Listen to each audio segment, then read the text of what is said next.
Aujourd'hui, je reçois Yves Jeannot et Khadija qui revient tous les ans, qui vient fifoter avec nous. Bonjour Khadija. Bonjour. Bonjour Yves Jeannot. Bonjour. Alors toi, tu fais partie du jury en plus, invité de marque donc. Absolument, oui, c'est un grand honneur. Je suis très flatté de cet honneur. Ouais, c'est vrai, c'est sympa. Alors, c'est la première fois que tu viens en Polynésie nous voir? C'est la première fois que je viens en Polynésie, absolument. Ouais. Et alors, comment as-tu été recruté? Ah ben ça, faudrait demander à la personne qui est venue me voir pour me demander de venir. Ah, je veux Alors, tout ce savoir, n'était moi. pas moi. Les petits secrets du FIFO. Fifotons. Fifoton. Ce n'était pas moi, c'est Cathy Marconnet qui a été au Sunnyside sur les conseils également d'Audrey Doman, qui est attachée de presse à France O et qui cette année nous a vraiment beaucoup aidé. Elle est venue l'année dernière au FIFO, je crois qu'elle est tombée amoureuse du festival et du coup elle a beaucoup bougé pour nous promouvoir, pour nous faire rencontrer des gens intéressants et notamment Olivier Milot de Télérama. C'est aussi grâce à elle qu'on a pu monter ce partenaire avec Télérama. Alors, Sunny Side of the Dock et non pas of the Street. Alors donc tu es le patron. Alors pour les auditeurs qui ne connaissent pas, parce que bon, nous n'avons pas tout hélas ici. D'abord, ça a 24 ans d'âge, donc voilà. Oui, mais on est très jeunes. Oui, on reste, oui. Et ce n'est pas un festival, contrairement à ce qui se dit souvent. C'est un marché international, voilà.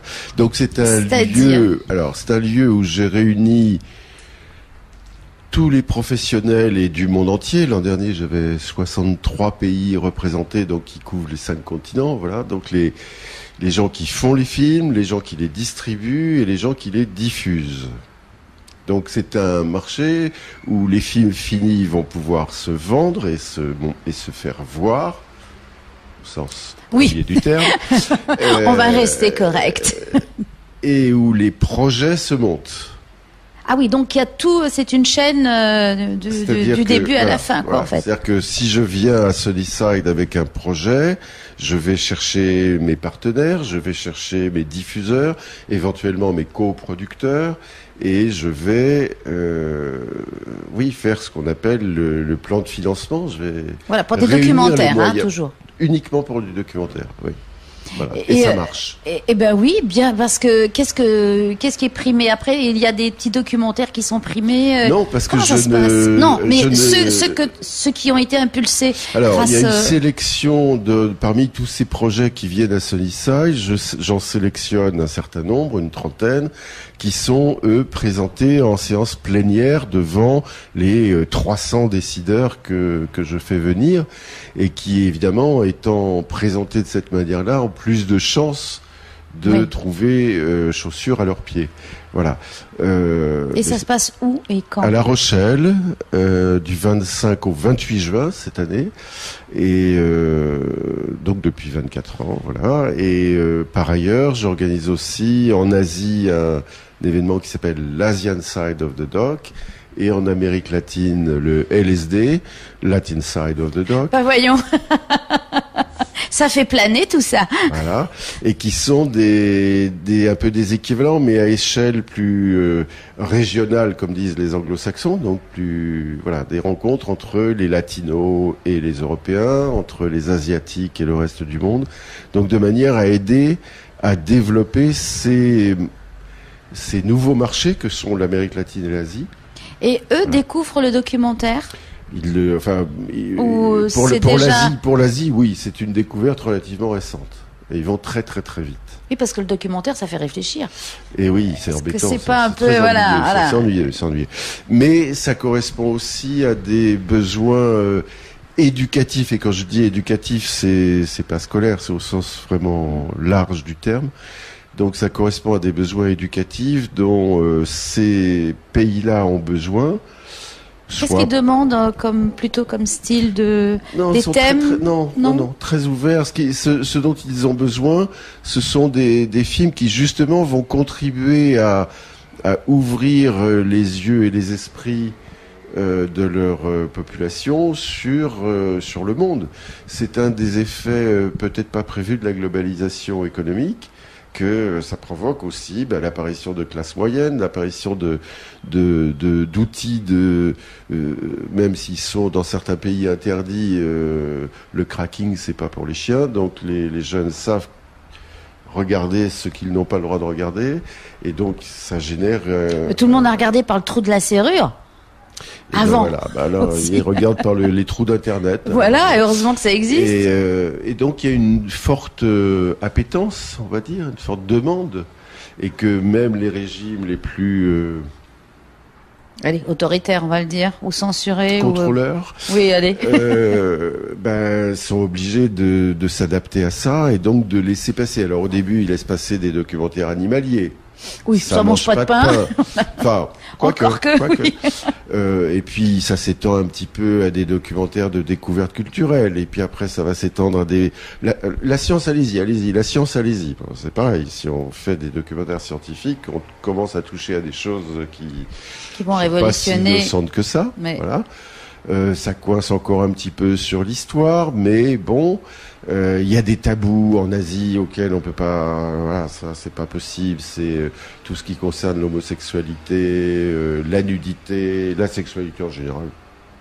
Voilà. Bon, il faut les laisser progresser petit à petit, de toute façon. On a connu ça, oui. Pas tout. Il n'y a pas si longtemps que ça. Il n'y a pas si longtemps, les femmes allaient encore à l'église avec un foulard sur la tête. Voilà. Enfin bon, voilà. Donc tout ça est dans des processus d'évolution qui vont très très vite. Oui, en fait, c'est très rapide par rapport à l'évolution humaine. C'est très rapide par rapport à l'évolution humaine, ça c'est sûr, mais même c'est très rapide par rapport à l'évolution médiatique, si on reste sur notre secteur. Et l'Asie, en 4-5 ans, là, a vraiment fait un chemin que nous avons mis 50 ans à faire avant. Mais ça va vraiment très très vite. Alors l'Amérique latine, c'est complètement différent, c'est là, le documentaire n'est pas nouveau, mais le documentaire reste un genre, comme le cinéma d'ailleurs, reste un genre mineur qu'on garde bien. Il est mineur parce que les pouvoirs économiques le laissent surtout le laisser dans oui, un genre surtout comme un genre si on a des voilà. documentaires avec une problématique qui oui, va... on sait bien que dès qu'on ouvre le tiroir, voilà. Les gouvernements ont peur de la boîte de Pandore. Voilà. Traditionnellement en Amérique latine, ça se fait sous des modes plutôt militants et alternatifs, voilà, donc plutôt via des écrans cinéma que des écrans télé. Mais tout ça va exploser aussi parce que les systèmes télévisuels hyper contrôlés des télévision d'État, etc. Bon, c'est un peu... Finalement, le fait qu'il y ait Internet, ça va permettre de déborder par la base. Absolument. Alors, ma question, puisque ce matin, on a commencé les premières visions, là... Je ne dirai rien sur les films que j'ai vus. Moi, j'ai dit non, mais je voulais savoir... Non, bien sûr. Il n'a pas le droit. Il est membre du jury. Mais il est membre du jury. Non, mais ce que je voulais savoir, c'est est-ce que c'est une découverte est-ce qu'ils sont quelque chose de différent parce qu'ils sont océaniens par rapport aux documentaires que tu connaissais? Là, jusqu'à présent, les films que j'ai vus ont à voir avec les enjeux océaniens, mais ne sont pas forcément des films océaniens. Il y avait une production deux productions australiennes ce matin. Donc les productions australiennes, oui, je les vois facilement et régulièrement. Donc jusque-là, je ne peux pas vraiment répondre à ta question puisque la compétition est plutôt une sélection de films internationaux. Bon. Oui, ce matin, il y avait aussi un film de Nouvelle-Calédonie, je crois. De Papouasie. Papouasie, il y avait un film sur, tourné Monique, en Monique, Papouasie. un truc comme ça. Non, il y avait un film de Nouvelle-Calédonie aussi sur la Monique. Là. Oui. Voilà. Monique. Voilà. Je n'ai pas tout vu. Mais voilà, oui. Non, ma question c'était finalement, après, à la fin de ce festival, est-ce que pour toi ça aurait été une découverte d'avoir vraiment des documentaires océanien, est-ce qu'il y a quelque chose de différent avec les autres documentaires? Mais bon, puisque non, je crois pas. Je crois qu'il y a, je crois pas que ce soit, ce que j'ai pu voir jusqu'à présent, et j'en ai pas vu beaucoup, quelques-uns, de strictement océaniens, on va dire tahitiens ou calédoniens pour l'essentiel. n'y a pas une différence radicale avec ce que je peux voir dans le reste du monde. Il y a les mêmes niveaux de qualité ou de type de documentaire. Il y a des documentaires qui s'adressent à des publics plus domestiques, d'autres à des publics plus vastes, plus larges, et certains, rares, à des publics universels. Donc ça dépend à la fois de l'histoire et de comment l'histoire est racontée.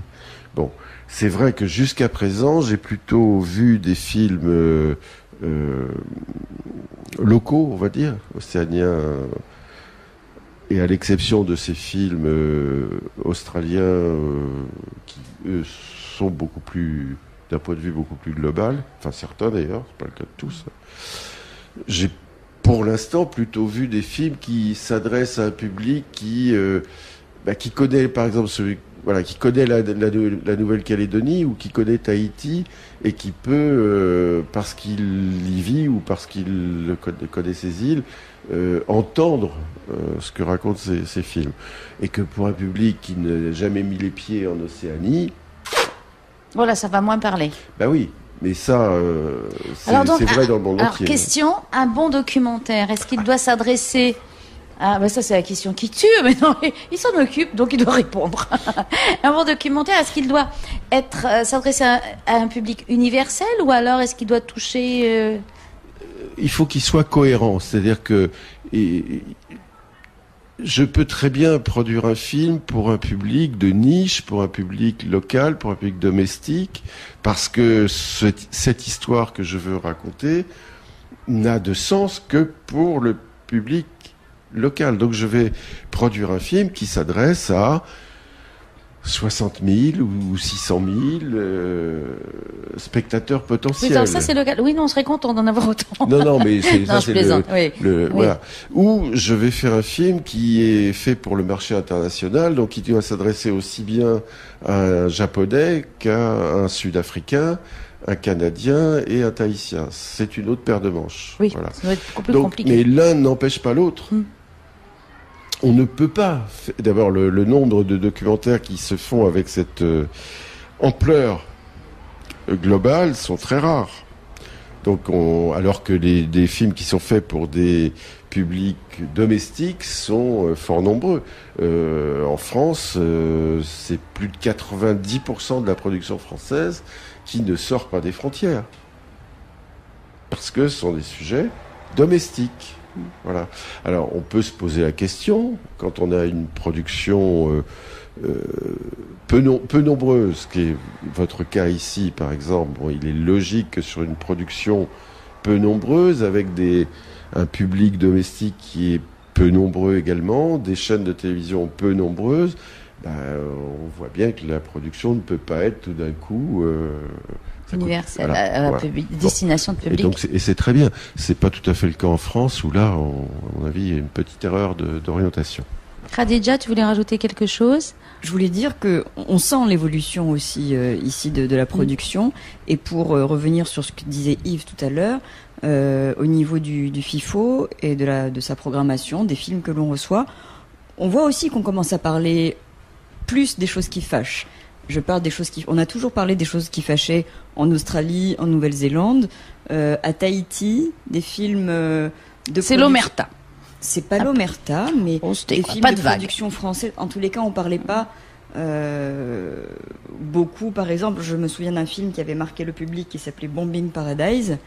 Aujourd'hui, on a 2 films qui parlent des essais nucléaires et qui sont de production ou coproduction locale française. Donc ça veut dire aussi que la programmation évolue, que la production évolue et qu'on va parler... le FIFO est sans doute moins consensuel qu'il a pu l'être à ses débuts. Oui, donc ça fait partie aussi des avancées. C'est pour ça qu'il y a le FIFO aussi. Enfin, ça fait évoluer les mentalités et des producteurs et du public. Oui, moi, je vois la même chose dans les pays asiatiques, par exemple, qui au départ, alors là, étaient même beaucoup plus stricts en disant attention, on ne montre pas de films qui critiquent le pays, et ça veut pas dire seulement qui ne critique pas le gouvernement, c'est qui critique pas le pays. Et puis on ne dit pas de mal de pays avec lesquels on est en relation diplomatique, parce que ça ne se fait pas. Finalement, on finit par ne pas dire grand-chose. Et ben voilà, on finit par faire un festival de film animalier. Oui, au moins. Je dois quand même dire que ici à Tahiti, et en disant ça, je ne fais pas de politique, j'évoque simplement quelque chose. Pour bénéficier de l'aide de la PAC, de l'aide à la production audiovisuelle, il ne faut pas faire de films qui donnent une mauvaise image de la Polynésie. Déjà, ça c'est le postulat de départ. C'est un postulat de. Alors, ça a peut-être changé depuis quelques années. En tous les cas, jusqu'à, il faudrait le vérifier.